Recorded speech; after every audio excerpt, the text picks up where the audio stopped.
గజం భూమి 14,000 రూపాయలతో 180 గజాల భూమి కేవలం 25 లక్షలు మాత్రమే. గట్కేసర్ ఓఆర్ఆర్కి 15 నిమిషాల దూరంలో. నమస్తే, వెల్కమ్ టు సుమన్ టీవీ. నేను విష్ణు. ప్రస్తుతం పాటు సీనియర్ ఫైనాన్స్ ప్రొఫెషనల్ గిరిబాబు గారు ఉన్నారు. వారితో మాట్లాడదాం. సార్ నమస్తే. సార్ గిరిబాబు గారు. నమస్తే అండి. సార్ గిరిబాబు గారు, ఈ మధ్య చాలామంది ఐటీ ఉద్యోగాలు చేసే ఫ్రెండ్స్తో రెగ్యులర్గా మాట్లాడుతుంటాను. చాలామందిని కలుస్తుంటాను బయటకు వెళ్ళినప్పుడు. అదేంటో కానీ 1,00,000 జీతం వచ్చేవాళ్ళు, 2 లక్షలు వచ్చేవాళ్ళు, 3 లక్షలు వచ్చేవాళ్ళు చాలా అసంతృప్తిగా ఉంటున్నారు. నాకు ఎందుకు అర్థం కావట్లేదు. 5 అంకెల జీతాలు వచ్చేవాళ్ళు కూడా రకరకాల కష్టాలు ఊబిలో కూరుకుపోతున్నారు. సో గత 20-25 ఏళ్ళ నుంచి ఈ ఐటీ ఉద్యోగాన్ని ఏం చేశారంటే, భగవంతుడి సృష్టిలోనే ఐటీ ఉద్యోగం అంటేనే అదొక అత్యద్భుతమైన ఉద్యోగంగా చిత్రీకరించేశారు. మరి అంతటి అత్యద్భుతమైన ఉద్యోగం చేస్తున్నా కూడా ఎందుకు లక్షల జీతాలు వస్తున్నా కూడా జనాలకి బాధలు అంటారు, ఈ కష్టాలు అంటారు, ఎందుకు ఈ క్రెడిట్ కార్డ్ అప్పుల్లో కూరుకుపోయాయి అంటారు. బయట ఊర్లో ఏమో పెద్దవాళ్ళు చెప్తుంటారు, అబ్బా మా అబ్బాయి హైదరాబాద్లో నెలకి 3 లక్షలు సంపాదిస్తున్నాడండి, సంవత్సరానికి 36 లక్షలండి, 50 లక్షలండి, పెద్ద నెంబర్లు చెప్తుంటారు. అలా పిల్లల్ని కదిలిస్తే మాత్రం ఎక్కడెక్కడ కష్టాలన్నీ చెప్పేస్తుంటారు. ఏంటో అండి అసలు నెలకి 2 లక్షలు వస్తుందో 3 లక్షలు వస్తుందో ఏం తెలియట్లేదు, సంవత్సరానికి 25 లక్షల ప్యాకేజ్ అండి అని ఊర్లో అమ్మా నాన్న గొప్పగా చెప్తుంటారు ఊరంతా. ఈ ఊరు మొత్తంలో మా అబ్బాయికి హైదరాబాద్లో 25 లక్షల రూపాయల జీతం వస్తుంది, 40 లక్షల రూపాయల జీతం వస్తుంది, హైదరాబాద్లో మా అబ్బాయి కింద 40 మంది పని చేస్తుంటారు, 30 మంది పని చేస్తుంటారని ఆ పేరెంట్స్ పెద్ద గొప్పగా చెప్తుంటారు. ఇక్కడ వీళ్ళని కదిలిస్తే ఏమో ఏందబ్బా జీతం సరిపోవట్లేదు, అసలు 2 లక్షలు అసలు ఏ మూలకి రావట్లేదు, 3 లక్షలు ఏ మూలకి రావట్లేదు అంటారు కదా. ఏంటి, ఎందుకు 2 లక్షలు 3 లక్షలు ఏ మూలకి రావట్లేదు, ఏం జరుగుతుంది అసలు? మీరు చెప్పింది అక్షరాల సత్యం అండి. అది నా దగ్గరికి వచ్చేవాళ్ళు కూడా చాలామంది చెప్తూ ఉంటారు. సో నాకేమో ఐటీ జాబ్ ఉంది, ఐఎమ్ సాఫ్ట్వేర్ ఇంజనీర్, నా శాలరీ వచ్చేప్పటికి 2.5-3 lakhs, మా wife salary 2 lakhs. Literally you believe are not 40-50 lakhs అనేది చాలా కామన్గా వింటూ ఉంటాం. కానీ కష్టాలు వచ్చేప్పటికి ఫస్ట్ వాళ్ళతోనే కనిపిస్తూ ఉంటాయి. కారణం ఏంటంటే మీరు గమనిస్తే నార్మల్గా లాస్ట్ 30-40 yearsలో మీరు కనుక మన ఇండియాలో ఉన్న డెమోగ్రఫిక్ సిచ్యువేషన్ అంటే పర్టికులర్గా మన ఒక industrial sector, agriculture sector, service sector, వీటి మొబిలిటీ అంటే ఉద్యోగాలు కల్పించే సెక్టార్ చూస్తే ఒక 50-60 years బ్యాక్ చూస్తే మనదంతా కూడా మ్యానుఫ్యాక్చరింగ్ సెక్టర్, తర్వాత అగ్రికల్చర్ సెక్టర్ ప్రిడామినెంట్గా ఉండేది, సర్వీస్ సెక్టర్ పాత్ర చాలా కొద్దిగా ఉండేది. బట్ లాస్ట్ 30 years ఏమైపోయిందంటే సర్వీస్ సెక్టర్ అంటే పర్టికులర్ ఐటీనే ఈ సెగ్మెంట్ బాగా విపరీతంగా బూమ్ అయింది. ఎందుకంటే ఉద్యోగాలు అక్కడ క్లియర్గా తొందరగా క్రియేట్ చేయగలుగుతుంది గవర్నమెంట్ కూడా.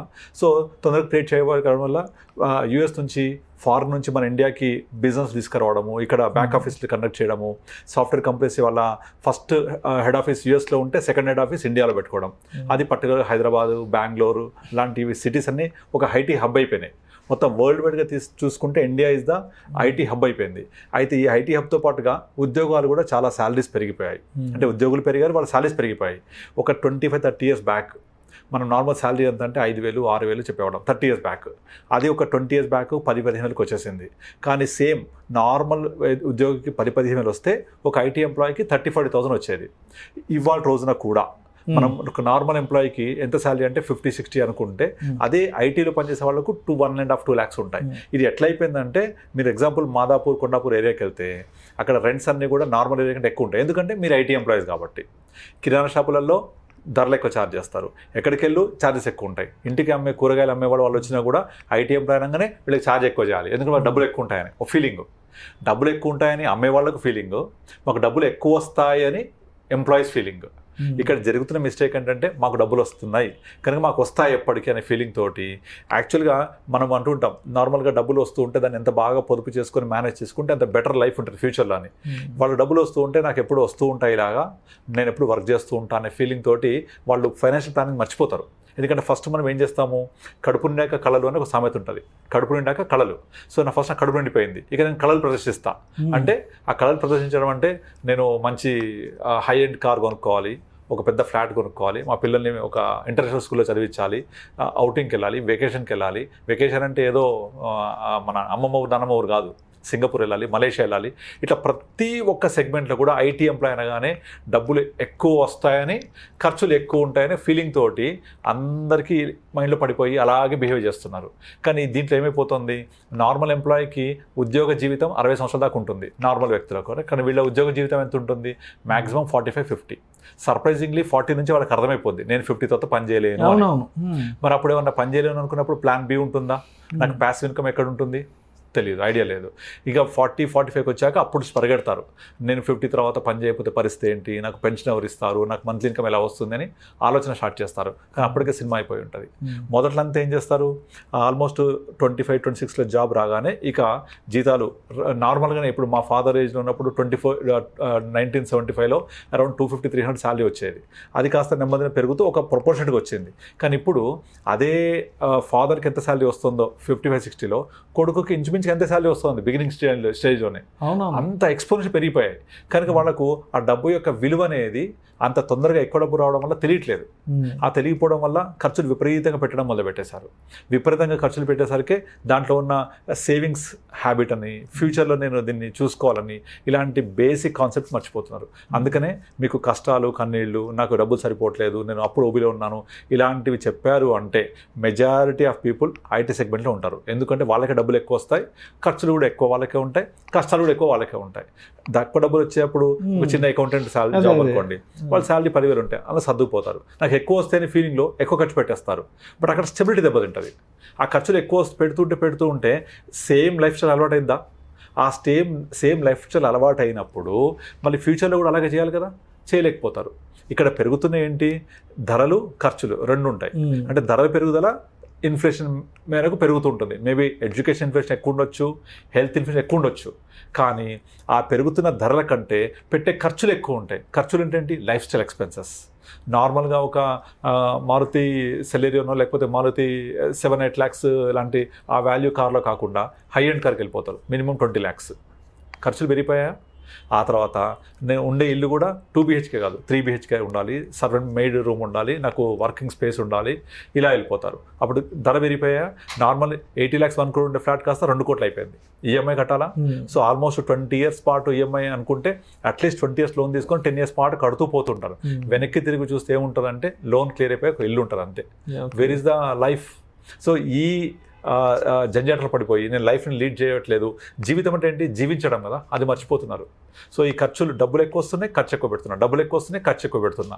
ఇవన్నీ కూడా లైఫ్ స్టైల్ని ప్రదర్శించుకోవడం కోసమే. ఇప్పుడు మనకు నచ్చినట్టుగా మనం ఉండాలంటే ఎప్పుడు ఖర్చులు సరిపోతాయి మనకున్న దాంట్లో. కానీ మనము రిచ్గా బతకాలి అనుకొని, రిచ్గా చూపించాలి అనుకుంటేనే ప్రాబ్లమ్స్ అన్నీ. అంటే నేను చాలా మందిని గమనించాను గిరిబాబు గారు, జాబ్ వచ్చిన ఎర్లీ డేస్లో అంటే కొంతమందికి చిన్న చిన్న ప్యాకేజెస్ ఉంటాయి. అంటే ఇయర్లీ 2.8-3 lakhs, 3.5 lakh అంటే అంతే. క్యాంపస్ ప్లేస్మెంట్ వచ్చి 25,000-30,000. వాళ్ళు కూడా ఏం చేస్తున్నారంటే ఉద్యోగం వచ్చిన ఫస్ట్ 5-6 monthsకే మేము సిటీలో గొప్పగా బతుకుతున్నాము, మాది చాలా రిచ్ లైఫ్ స్టైలు, మాది చాలా లగ్జూరియస్ లైఫ్ స్టైల్ని చూపించుకోవడానికి ఉద్యోగం వచ్చిన వెరీ ఇనీషియల్ డేస్లోనే లైఫ్ని చాలా ఎక్స్పెన్సివ్లోకి తీసుకెళ్ళిపోతున్నారు. అవును. అంటే ఈ క్రెడిట్ కార్డులు తీసుకోవడం కానివ్వండి, ఉద్యోగం వచ్చిన 5-6 monthsకే కాస్ట్లీ కార్లు తీసుకోవడము, నెలకి 20,000-25,000 వస్తున్నా కూడా నెలకు ఒకసారి ఫ్రెండ్స్తో వెకేషన్ వెళ్ళిపోవడము. అంటే ఎందుకో వచ్చిన డబ్బుని జాగ్రత్తగా దాచుకోవాలి అనే కాన్సెప్ట్ కంటే అసలు ఆ కాన్సెప్ట్ లేదు. డబ్బులు వస్తున్నాయి దాచిపెట్టుకోవాలనే దానికంటే కూడా మనల్ని మనం పెద్దగా ఎగ్జిబిట్ చేసుకోవాలి, ఎలివేట్ చేసుకోవాలి. ఊర్లో వాళ్ళందరూ కూడా నేనేదో ఇక్కడ నగరంలో చాలా రిచ్ లైఫ్ స్టైల్ మెయింటైన్ చేస్తున్నాను అది ప్రొజెక్ట్ అవ్వాలన్న ఆలోచనలో ఉన్నారు చాలా మంది. అవును, ఎందుకంటే రిచ్గా ఉండడం అనేది ప్రాబ్లం కాదు, రిచ్గా ఉండడం కోసం చేసే ప్రయత్నం ఉంటుంది, అదే ప్రాబ్లం. యాక్చువల్గా రిచ్గా ఉండేవాడు రిచ్గానే ఉంటాడు, కానీ నేను రిచ్నెస్ ఉంటాను, నేను రిచ్గా కనపడాలి అని చూపించుకోవడం ఉంటుంది కదా, అదే ప్రాబ్లం ఇక్కడ. అంటే నేను ఐటీ ఎంప్లాయీస్ని తప్పు పట్టట్లేదు, వాళ్ళు రిచ్గా చూపించాలని. ఇక్కడ తప్పు పట్టడం కాదు, అంటే ఎందుకు ఒక సేవింగ్స్ ఇన్వెస్ట్మెంట్ పాయింట్ ఆఫ్ వ్యూలో ఆలోచించట్లేదు అన్న ఉద్దేశం. నేను రీసెంట్గా ఒక అతను అమిత్ ఒక క్లయింట్ కలిసాను. సో అతను శాలరీ వచ్చేసి 3 lakhs. అయితే 3 lakhs శాలరీ పెట్టుకొని ఎంత కంఫర్ట్ జోన్లో ఉండాలి. నేను అతన్ని 3 lakhs శాలరీ ఉంది కదా, అట్లీస్ట్ మీరు ఒక 40-50,000 ఎస్ఐపి చేయండి, మీరు ఇప్పుడు ఆల్రెడీ మీరు 38కి వచ్చేసారు, ఒక 45-50 వెళ్ళేప్పుడు కదా మీకు అంత కార్పస్ ఏర్పడుద్ది అంటే అతను 50,000 అయ్యే బాబోయ్ నేను 50,000 చేయలేను, మహా అయితే ఒక 10,000 చేయగలుగుతా అని చెప్తున్నాడు. ఎందుకు అంటే అతనికి ఉన్న 3 లక్షల్లో ఆల్మోస్ట్ 1.7 lakh ఈఎంఐ వెళ్ళిపోతుంది. అపార్ట్మెంట్ మెయింటెనెన్స్ 10,000, సర్వెంట్ మెయిడ్, ఇంకా ఇవన్నీ కలిపి ఒక 20-30,000 వెళ్ళిపోతున్నాయి. పిల్లల ఎడ్యుకేషన్ ఫీజు పర్ మంత్ ఎంత లేదన్నా సరే 40-50,000 వెళ్ళిపోతాయి. ఇక కార్ మెయింటెనెన్స్, సో ఇంట్లో గ్రాసరీస్ అయ్యేపటికి పేచెక్ టు పేచెక్ బతకడం, ఫస్ట్ బతకడం. ఫస్ట్ అయిపోయిందంటే మళ్ళీ ఎప్పుడు శాలరీ నాకు 3 లక్షలు వస్తాయా, ఎప్పుడు 1.7 lakh ఈఎంఐ అయిపోతుందా, రిమైనింగ్ అమౌంట్ మొత్తం ఖర్చు అయిపోతాయి. ఎప్పుడు అతను ఇంకా లైఫ్ లివింగ్ చేసేది? అది అంతా కూడా ఇంకా అతని లెక్కల ప్రకారం తీసుకుంటే అతనికి ఇంకా 50 years వచ్చినా కూడా ఇంకా ఈఎంఐ అయిపోదు, అంతే ఉంటుంది. ఆయన ఎక్స్ట్రా కట్టడం దేవుడు ఎరుగు. ఉన్న ఈఎంఐ కట్టుకోగలిగితేనే గ్రేట్, కానీ అప్పటిదాకా జాబ్ ఉంటుందా తెలియదు. ఇప్పటికే స్ట్రెస్ వచ్చేసి పొట్ట పెరిగిపోయి ఫిజికల్గా యాక్టివిటీస్ లేక చాలా స్ట్రెస్లోకి వెళ్ళిపోయాడు. ఇప్పుడు 5,000 10,000 ఎస్ఐపి చేయడం కూడా కష్టంగా 5,000 చేయగలుగుతా అంటున్నాడు. మరి what about the next life after 50? అసలు ఆలోచన లేదు. But at the same time ఒక నార్మల్ లెక్చరర్ కలిశాడు, అతనికి వచ్చే శాలరీ 50,000లో హీఈస్ డూయింగ్ హ్యాపీలీ 15,000 ఎస్ఐపి, ఒక 15,000 ఎస్ఐపి, ఒక 10,000 హోమ్ ఇంటి rent, remaining expenses life expenses హ్యాపీగా లీడ్ చేస్తున్నాడు. ఇప్పుడు ఎవరు రిచ్ అవుతారు? 15,000 రూపీస్ సేవ్ చేస్తున్నాడు 50,000 శాలరీలో. ఓకే, ఇంకోతను 3 lakhs శాలరీ వచ్చి కూడా 10,000 సేవ్ చేయలేకపోతున్నాడు. నేను అట్లీస్ట్ 10% చేయండి 30,000 అంటే కూడా అసలు కష్టంగా పాసిబులే కాదంటుండే. ఎందుకంటే మొత్తం ఎక్స్పెన్సెస్ తీసుకుంటే కంప్లీట్ ఆల్మోస్ట్ ఎగ్జాస్టెడ్. నెల ఎండ్కి వచ్చేప్పటికీ అకౌంట్లో 5,000 10,000 ఉంటే ఎక్కువ, ఇంకా అది చేద్దాం అంత నెగిటివ్ బ్యాలెన్స్ అంటే పేచెక్ టు పేచెక్ బతకడమే. కారణం ఏంటంటే నాకు మంచి శాలరీ ఉంది కదా అని ఎక్కువ బర్డన్ తీసుకొని 1.7 lakh లోన్ తోటి వెళ్ళిపోయాడు. ఏంటంటే డౌన్ పేమెంట్కి డబ్బులు లేవు ఆయన దగ్గర, 90% లోన్కి వెళ్ళిపోయాడు. ఇల్లు కావాలి కదా, షోకేస్ కదా, మనం ఏదో బడ్జెట్లో ఉంచుకుంటే అయిపోయేది కదా, ఆ బడ్జెట్లో ఉండడు. దాంతో పెరిగిపోయింది. ఇప్పుడు సడన్గా జాబ్ పోయింది, రిసెషన్ వచ్చి పరిస్థితి ఏంటి? ఎవరు కట్టాలి ఈఎంఐ? అప్పుడు పరిస్థితి అది కొంచెం ఆలోచన లేదు. నాకు జాబ్ ఉంటుంది, నాకు శాలరీ వస్తుంది, నేను కడతాను.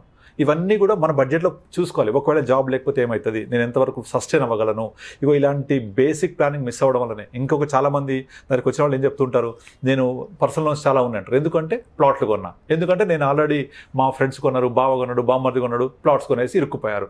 ఇప్పుడు అమ్మలేక, లోన్లు కట్టలేక, లైఫ్ అంటే లివింగ్ దాని విషయం మర్చిపోయి లోన్లు కడతా ఉండి స్ట్రెస్ తెచ్చుకొని ఎవరిని కదిలిచ్చినా బాధలు చెప్తూ ఉంటారు. కారణం ఏంటంటే ఇన్కమ్ ఎక్కువ రావడం వల్ల, మేనేజ్ చేసుకోలేకపోవడం వల్ల ఇలా అప్పుల్లో కూరుకుపోయి ఉండే ప్రాబ్లమ్స్ అన్ని. రైట్. సో కన్క్లూజన్ ఏం చెప్తారు అసలు? అంటే 5 అంకెల జీతం వస్తున్నా కూడా ఏంటి దాన్ని సరైన పద్ధతిలో ప్రాపర్ గా ప్లాన్ చేసుకోవాలి. ఎగ్జాక్ట్లీ. ఇప్పుడు నేను ఆల్రెడీ ఒక చిన్న ఎగ్జాంపుల్ ఉంటుంది మనకు, ప్రతి ఒక్కరి దగ్గర 6 months కంటింజెన్సీ ఫండ్ ఉండాలి. సడన్ గా జాబ్ పోతే అది మెయింటైన్ చేయట్లేదు, లేకపోతే నాకు జాబ్ లేకపోతే ఇన్కమ్ సోర్స్ ఎక్కడి నుంచి వస్తుంది, నేను ఈఎంఐ కట్టగలనా లేదా, నేను కొనేది లిక్విడిటీ ఉందా లేదా, ఇలాంటి ప్లానింగ్ చేసుకుంటే చాలు కదా. ఎప్పటికీ నేను దేవుడిని లాగా నాకు ఎప్పుడు డబ్బులు వస్తూనే ఉంటాయి, కుబేరులాగా నేను ఎప్పుడు పచ్చగా ఉంటాను, ఎప్పుడు డబ్బులు ఇన్ఫ్లో వస్తూనే అనుకుంటే తప్పు కదా. అలా రాదు కదా, జరగదు కదా. ప్లాన్ బి కూడా ఉండాలి అంటున్నాను. ఆ ప్లాన్ బి అనేది ప్లాన్ చేసుకోవాలి. ప్యాసివ్ ఇన్కమ్కి ట్రై చేసుకోవాలి. ఆ ప్యాసివ్ ఇన్కమ్ ద్వారా నేను ఒకరు రాకపోతే నా ఈఎంఐ ఎలా, వైఫ్కి ఇన్కమ్ వస్తుందా, వైఫ్ శాలరీ అవుతుందా, తన ఇన్కమ్ ఎలా ప్లాన్ చేసుకోవాలి, లేకపోతే ఎట్లా ప్లాన్ చేసుకోవాలి. ఉన్న డబ్బుల్ని ప్లాన్ చేస్తూ ఒక 3-4 years విజన్ పెట్టుకొని ముందుకెళ్తే సరిపోతుంది. అది ఉండదు, రిచ్నెస్ షోకేసే ఎక్కువైపోతుంది బికాస్ ఆఫ్ హై ఇన్కమ్. అందుకే జనాలందరికీ కూడా నువ్వు ఐటీ ఎంప్లాయ్ అనగానే ఆహా ఫుల్ ఇంకా ఏసేయచ్చు వాళ్ళకు అనే టైప్ వాళ్ళకు వచ్చేసింది ఫీలింగ్. ఎందుకు వచ్చింది? అది వాళ్ళు చేస్తేనే కదా.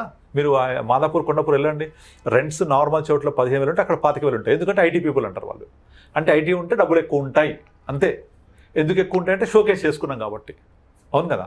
సో దానివల్ల ఇవన్నీ కనపడుతున్నాయి ఇట్లా. సో ఫస్ట్ దాని నుంచి బయటకు రావాలి మనం. రైట్. మనం కూడా మానవ మాత్రమే, మనం కూడా సామాన్యులమే అర్థం చేసుకోవాలి. అప్పుడు ఏ ప్రాబ్లం ఉండదు, ఇంకా హ్యాపీ లైఫ్ ఉంటుంది అప్పుడు చెప్తే. సో మనకున్న దాంట్లో రిచ్గా బతకడానికి ట్రై చేసుకోవాలి. అంతేగాని లేని రిచ్నెస్ తెచ్చుకోకూడదు ఎక్కువ ఖర్చులు పెట్టి. ఉన్న దాంట్లో బ్యాలెన్స్ చేసుకుంటూ హ్యాపీగా గడిపేస్తే అంతకంటే బ్యూటిఫుల్ లైఫ్ ఏముంటుంది చెప్పండి. Right. Thank you sir. Thank you so much. Thank you అండి.